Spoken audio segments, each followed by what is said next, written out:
അത് ഞാൻ വിശ്വസിക്കില്ല. ആകാശം ഇടിഞ്ഞ് താഴേക്ക് വീഴാൻ പോവാണെന്ന് പറഞ്ഞാലും നമുക്കെങ്കിലേ ആകാശം പിടിച്ചു നിർത്താം.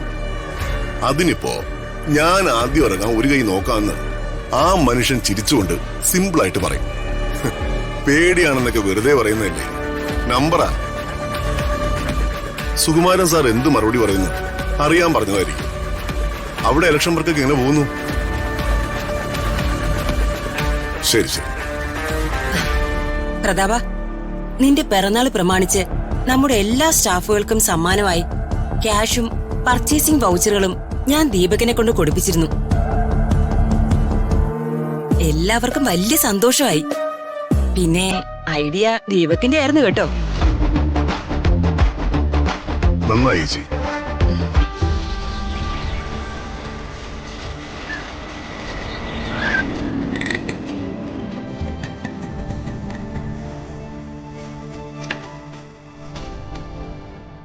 പ്രതാപ, ഋതുമോൾക്കും രാജുവിനും സ്ഥിരമായിട്ട് ഇവിടെ നിന്നാ പോരെ?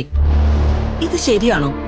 രാജു രാവിലെ വരുമ്പോ ഋതികയെ കൂട്ടി ഇങ്ങോട്ട് വരും, വൈകിട്ട് വീട്ടിലേക്ക് പോകുമ്പോ തിരിച്ചു കൊണ്ടുപോകും. രാജുവിന് താല്പര്യമാണെങ്കിൽ അവരിവിടെ സ്ഥിരമായിട്ട് നിക്കട്ടെ. നിനക്ക് ഈ കാര്യം അവരോട് സംസാരിക്കാൻ മടിയാണെങ്കിലേ ഞാൻ സംസാരിക്കാം. ഏയ്, അതൊക്കെ അവരുടെ ഇഷ്ടങ്ങളും സ്വാതന്ത്ര്യമല്ലേ. നമ്മളതിൽ ഇടപെടുന്നതും അഭിപ്രായം പറയുന്നതും നല്ലതാണെന്ന് എനിക്ക് തോന്നുന്നില്ല.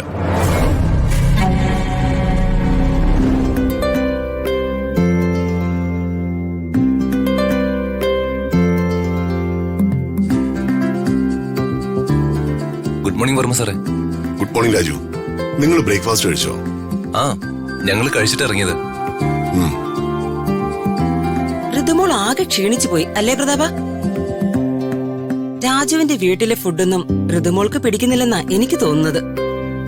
ഋതുമോൾ ഒരു കാര്യം ചെയ്. എന്തായാലും ഋതുമോൾ എന്നും രാവിലെ ഇവിടേക്ക് വരുന്നതല്ലേ, ആഹാരമൊക്കെ ഇവിടുന്ന് കഴിച്ചാ മതി. അതാ അമ്മായിക്ക് സന്തോഷം. എന്റെ കുട്ടി ആകെ വാടിപ്പോയി അല്ലേ യാമിനി? എനിക്കങ്ങനൊന്നും തോന്നുന്നില്ലല്ലോ. ഞാനുണ്ടാക്കുന്ന ഫുഡിനേക്കാളും രാധമ്മ ഉണ്ടാക്കുന്ന ഫുഡാ മോൾക്ക് ഇഷ്ടം. പിന്നെ രാജുവിന്റെ വീട്ടില് ആഹാരത്തിന് ഒരു ബുദ്ധിമുട്ടുണ്ടാവുമെന്ന് എനിക്ക് തോന്നുന്നില്ല. അംബിക ചേച്ചിക്ക് ഋതുമോളോട് സ്നേഹ കൂടുതലായതുകൊണ്ട് തോന്നുന്നതാ അല്ലേ ഋതുമോളെ? അത് ശരിയാ ചെറിയമ്മ.